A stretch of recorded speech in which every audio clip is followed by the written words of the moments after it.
Yeah, it's great that you're going because that's a rational and factual position to put. And no doubt the official Australian delegation won't put it. They'll go ahead with this pretense that somehow Australia can do what no other country has done and go with a renewables plus storage process or scheme. So let's hope that you get to talk some sense to the Australian delegation as well.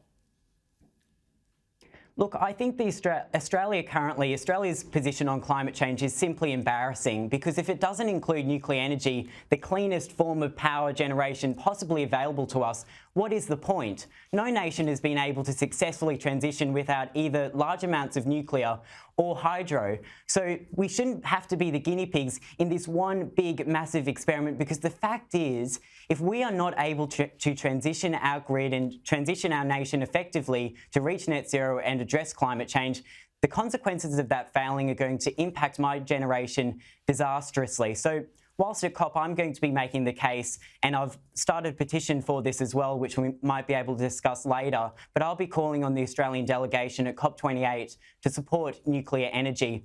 Because the fact is that not only should we have nuclear energy in Australia, but Australia should be supporting global efforts to use nuclear energy as well, because the fact is that in Australia, we are uniquely positioned to be a good global citizen and help other nations decarbonise effectively with nuclear energy. We have the expertise, and boy, do we have the uranium. We have the largest uranium reserves in the world. So if we were serious about acting on climate change, surely at very least, even if nuclear energy doesn't work here in Australia for economics or whatever the other reason the government may have, at least we provide resources and we provide support to the 32 other countries and the 50 countries which are interested in joining them with their nuclear energy capabilities to help them reach net zero and help them ultimately address the global issue we're experiencing with climate change. There is no doubt that there will be a lot of other countries there talking up the role of nuclear because, as you know, it's expanding in the UK, in Sweden, in France,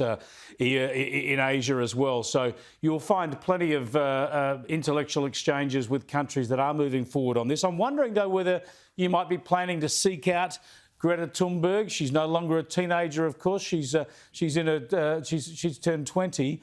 But she'll have some sympathy with you getting to this sort of meeting at your age. And surely, if she's got a big amplifier, a big megaphone, surely she needs to be pushing the case for nuclear as well. Well, I'm not sure if I'll have the opportunity to meet Greta at You should COP28. demand it. There's tens of thousands of people. You're the Aussie teenager. You must demand to meet her. I should. The interesting thing about Greta, and I really admire her for this, is that she actually supports nuclear energy, and she's publicly made her position that that we shouldn't be shutting down nuclear power plants in countries such as Europe. So she's not advocating for countries like Australia to introduce nuclear energy for the first time, but she's not, at very least, she's not advocating for nuclear power plants to be shut down because she sees the role that nuclear energy has as a solution for climate change. I think, given the platform that she has and given her passion for climate change, it would only make sense for her to go that next step and to really join me and other advocates from around the world calling for new nuclear reactors to be built and not just the current reactor infrastructure to be maintained. Good on you. We'll get her on board. Thanks for talking to us and good luck on the trip. You're doing fantastic work on this issue. Full of admiration for you. And so good luck. And I just want to put up here, as we say goodbye to Will, just put up the QR code he was referring to.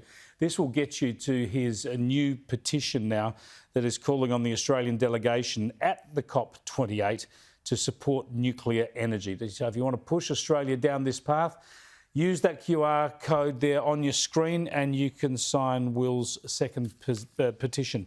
Will Shackel there, live from Brisbane.